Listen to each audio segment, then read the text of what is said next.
Hey Andrew, I really liked your video. I think the idea of running towards something and running away from something really resonated with me because it's something that I've tried to frame for myself recently, not explicitly like that, but in thinking about the person that I want to become and working towards that goal.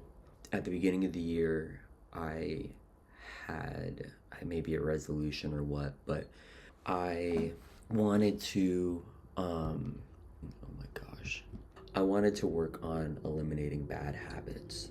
And that was like my main goal was like, in order to get good habits, my framing was in order to get good habits, I first have to get rid of my bad habits.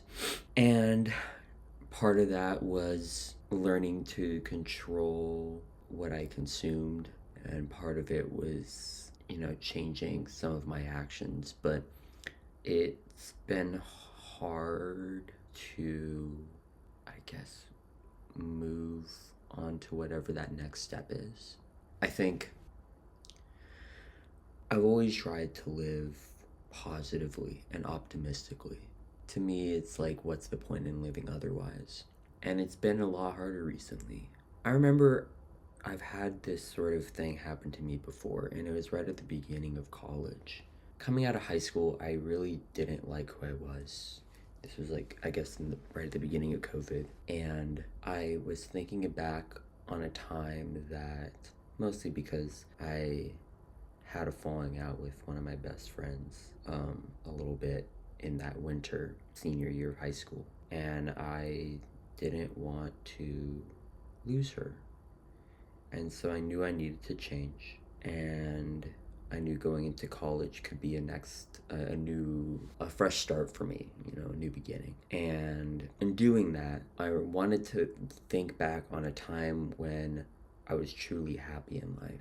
And what it ended up being was, I remember like back in middle school, really, was when I felt that way. And I was trying to think about the characteristics I had, and I was honestly just really optimistic and positive back then. So that's what I did. And going into freshman year of college, like that was my mindset. I remember for like months, I was happy every single day. Like legit. I woke up and every day was good. And there was only one moment I remember in there, which was like I was in the car with my dad or something, and he had said something that like brought my mood down. And I was like, and I remember very vividly that being like the first time in like months that I was like my mood changed genuinely. I say this because I feel like I look back on that now wondering how I did that and wondering how I can apply that now, and how I was able to change and transform myself so much so quickly. Not that I want to do it really quickly right now, but just like, how was I able to do that? I guess what it comes down to was new environment, maybe. Maybe it was the anticipation of college, the anticipation of something new. Because I knew, at least in advance, I knew months in advance that was going to happen. And coming here was so sudden and so drastic and everything that I don't even feel like I really had the time to really even like comprehend that I was moving to a completely new area of the country. And I guess I still haven't really fully comprehended it, but I keep thinking back to you saying how much happier and more settled I feel now compared to then. And I don't even really honestly see it in myself, but I can feel at least this sense of relief, this sense of calming at this point in my life that I'm hoping I can, sorry, not hope, that I want to, that I want to grab onto and make the most of. I think we're both in really good trajectories that we can capitalize and make the most of. I think it's important to just recognize maybe the opportunity by itself that you'll be in a new environment that you can take a hold of and reinvent yourself in however that manifests.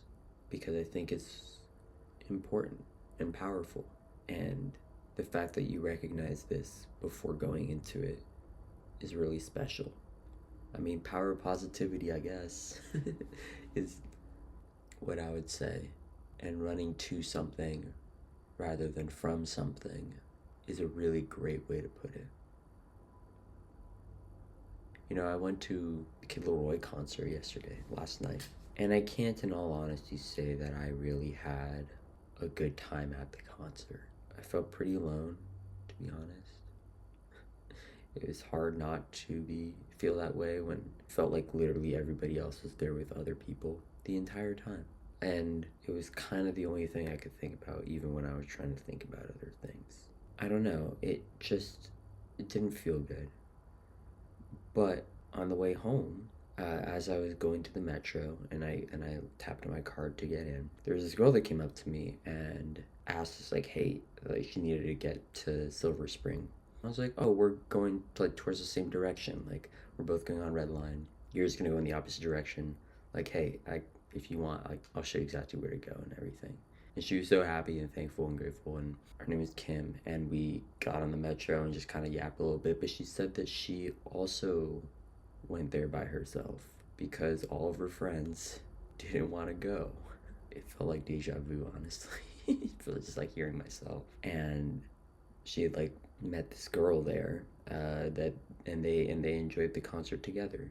And it was just really, I mean, one, just being able to help her get to the red line and everything just, I think, made my entire night. But it made me think about the fact that, you know, she had also gone there alone.